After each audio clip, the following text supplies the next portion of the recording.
Assalamualaikum teman-teman, bertemu lagi dengan saya. Bagaimana kabarnya? Dan bagaimana kabar pekerjaan di PNI? Semoga semua selalu dimudahkan ya. Dalam kesempatan kali ini, saya akan mengajak teman-teman untuk membahas pelaksanaan pemeliharaan jalan, metode sosial. Dan sebelum saya melanjutkan video ini, dimohon subscribe dan like videonya ya, biar kita bisa saling belajar bersama dan bertukar informasi terjalan dan perawatannya.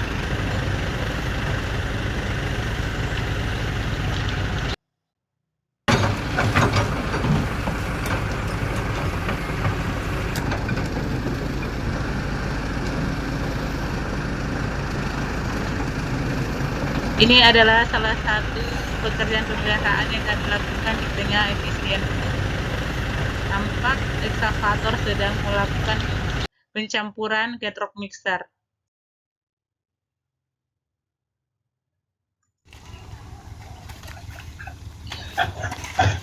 Ini proses penggalian badan jalan, dan di sisi kanannya adalah pengecoran. Berdasarkan Permen PU nomor 13/PRT/M 2011, pemeliharaan jalan adalah kegiatan penanganan jalan berupa pencegahan, perawatan, dan perbaikan yang diperlukan untuk mempertahankan kondisi jalan agar tetap berfungsi secara optimal, melayani lalu lintas sehingga umur rencana yang ditetapkan dapat tercapai. Perlu kita ketahui apa saja penyebab kerusakan jalan. Yang pertama, lemahnya pemeliharaan. Jadi lemahnya pemeliharaan ini bisa menyebabkan kerusakan jalan karena jalan yang sudah ada, kalau tidak dilakukan pemeliharaan, maka akan menyebabkan kerusakan. Yang kedua, perencanaan kurang tepat. Yang ketiga, tidak tepatnya mutu pelaksanaan. 4, lemahnya quality control konstruksi. 5, lemahnya penguasaan konstruksi. 6, salah penggunaan pada saat operasional. Namun pada pembahasan kali ini kita akan fokus di lemahnya pemeliharaan. Adapun metode pengadaan yang kita lakukan dalam pelaksanaan pekerjaan ini adalah swakelola tipe 4. Di mana berdasarkan Perpres nomor 16 tahun 2018, swakelola tipe 4 itu adalah metode pengadaan pemerintah di mana pekerjaannya direncanakan, dikerjakan, dan diawasi sendiri oleh kelompok masyarakat setempat. Ini adalah kelompok masyarakat. Tujuan pemeliharaan. Yang pertama, mempertahankan kondisi jalan. Jadi diharapkan dengan adanya pemeliharaan, kondisi jalan tetap sesuai dengan fungsinya. Yang kedua, mengurangi laju kerusakan. Jadi diharapkan dengan adanya pemeliharaan jalan, kerusakan akan semakin berkurang. Yang ketiga, memperkecil biaya operasi kendaraan. Tentunya dengan melakukan pemeliharaan jalan, biaya operasi kendaraan pasti akan semakin kecil. Pemeliharaan jalan itu diklasifikasikan tiga ya. Yang pertama, pemeliharaan rutin jalan. Yang kedua, pemeliharaan berkala jalan. Yang ketiga, pemeliharaan darurat jalan.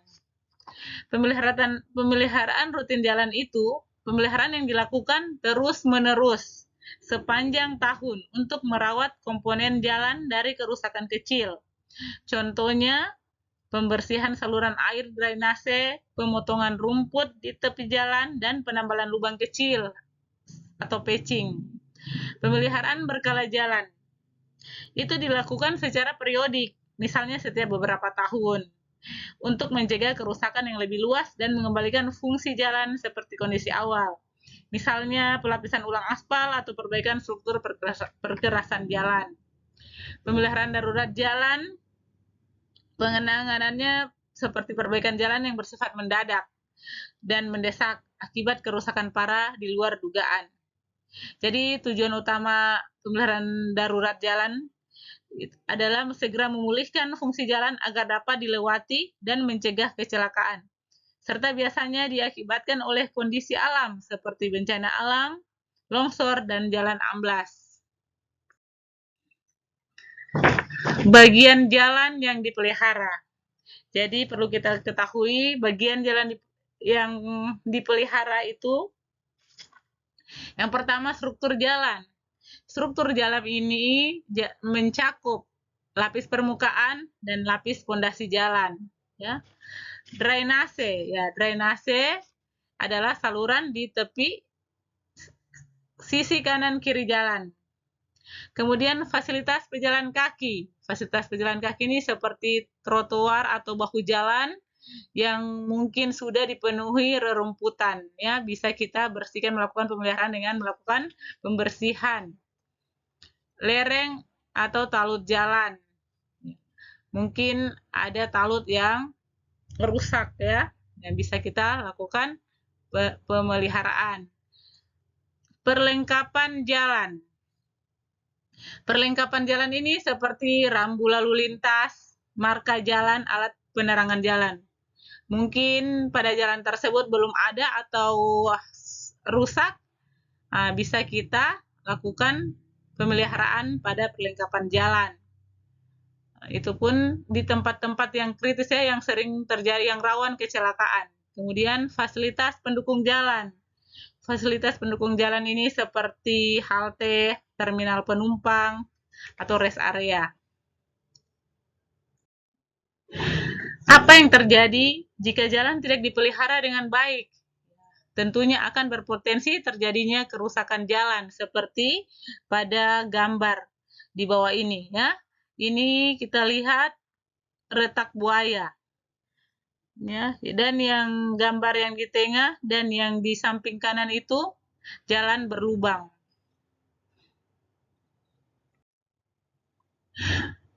Ya, inilah dokumentasi akibat yang berpotensi terjadinya kerusakan jalan karena jalan tidak dipelihara dengan baik. Permasalahan kerusakan jalan itu dibagi dua. Yang pertama, kerusakan struktural. Kerusakan struktural ini terjadi pada struktur jalan yang menyebabkan pekerjaan tidak mampu lagi menahan beban yang bekerja di atasnya. Yang kedua, kerusakan fungsional. Kerusakan yang terjadi pada permukaan jalan yang menyebabkan terganggunya fungsi jalan dalam melayani lalu lintas pengguna jalan. Ya. Ini sudah terganggu lalu lintas, ya, tapi kendaraan masih bisa melaluinya. Oke, ini adalah proses pencampuran beton.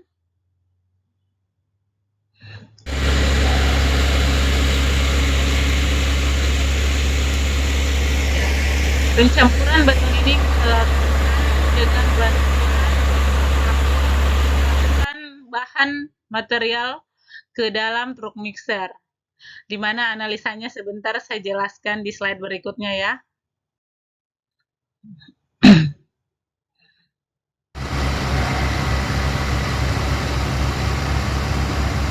Proses pencampuran beton.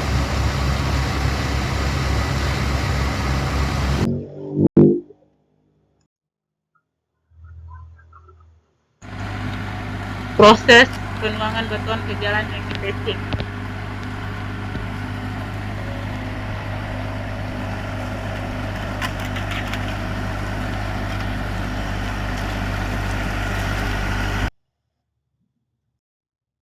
Ya, saya ingin menjelaskan cara mengkonversi campuran beton ke bucket ekskavator. Siapa tahu ada teman-teman yang membutuhkan, ya. Konversi campuran beton ke bucket ekskavator jika kita menggunakan analisa AHSP. Ini hanya contoh, ya, hanya sebagai contoh. Misalnya kapasitas campuran beton untuk truk mixer yang akan dicampur adalah 3 kubik.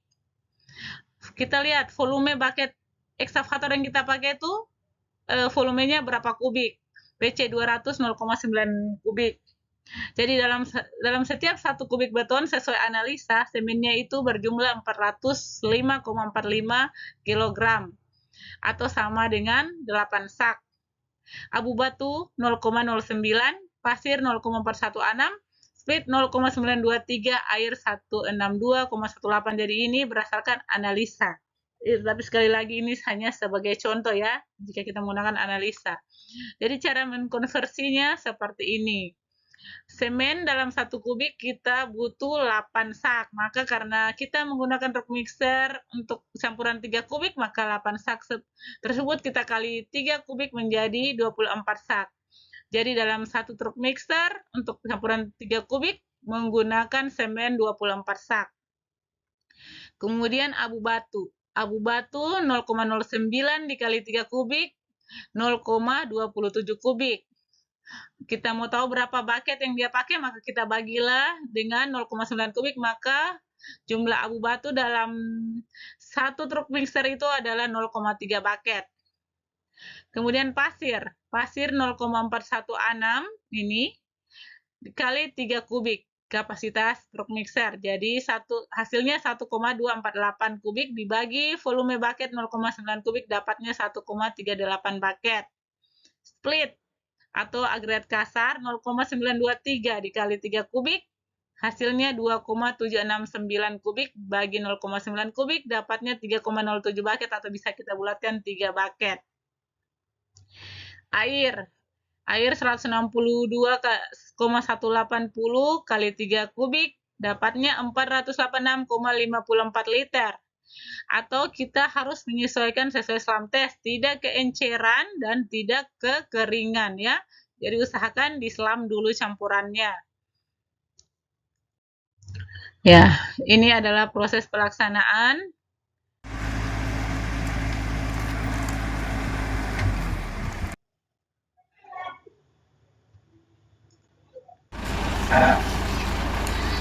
Lubang yang tergenang air dibersihkan dulu sebelum dituang. Ini lagi saya berikan jika dikonversi menggunakan tong ke bucket ekskavator. Karena biasanya kalau hasil JMD, job mix design atau JMF itu dia hasilnya itu di dalam tong. Maka tongnya kita ukur terlebih dahulu seperti ini supaya kita tahu volumenya. Jadi di dalam JMD itu atau JMF itu biasanya perbandingan itu 1:2:3, yaitu 1 semen, 2 pasir, 3 split atau agregat kasar. Jadi ini misal ya, misal ukuran tong pasir dalam 1 sak semen itu berdasarkan JMD 0,0588 kubik per 1 sak semen. Ini sudah 2 kali takaran, 0,0588 kubik ini sudah 2 kali takaran. Ini perbandingan 2 ya, pasir. Ukuran tong split 0,096 kubik per 1 sak. Ini sudah 3 kali takaran. Jadi volume 0,096 kubik ini sudah 3 kali takaran. Ya, sesuai perbandingannya 3. Air 30 liter per 1 sak semen. Sekarang kita akan mengkonversinya ke bucket. Jadi semen tadi tetap 8 sak kali 3 kubik 24 sak. Pasir tadi volumenya 0,0588, jadi kita kali 8 sak semen, 8 kali 3 kubik. Jadi hasilnya itu 1,41 kubik, kita bagi dengan volume bucket, maka dia 1,5 bucket. Split 0,0, karena tadi ini volume ini tadi ya, yang ini 0,0588 ataupun 0,0966 ini adalah volume untuk 1 sak semen. Karena kita menggunakan 8 sak semen, maka kita kali 8, kemudian kali kapasitas truk mixer. Hasilnya 2,3184, kita bagi dengan 0,9 yaitu volume bucket eksa, menghasilkan 2,5 bucket. Air itu 30 liter kali 8 sak kali 3 hasilnya 720 liter. Tetap disesuaikan dengan hasil SLAM test. Jadi ini hanyalah sebuah contoh ya, nanti menyesuaikan dengan JMD atau JMF teman-teman nanti hasilnya. Jadi sampai di sini pembahasan saya tentang pemeliharaan jalan. Semoga bermanfaat. Jika ada masukan, saran, diharapkan. Sampai jumpa di video berikutnya.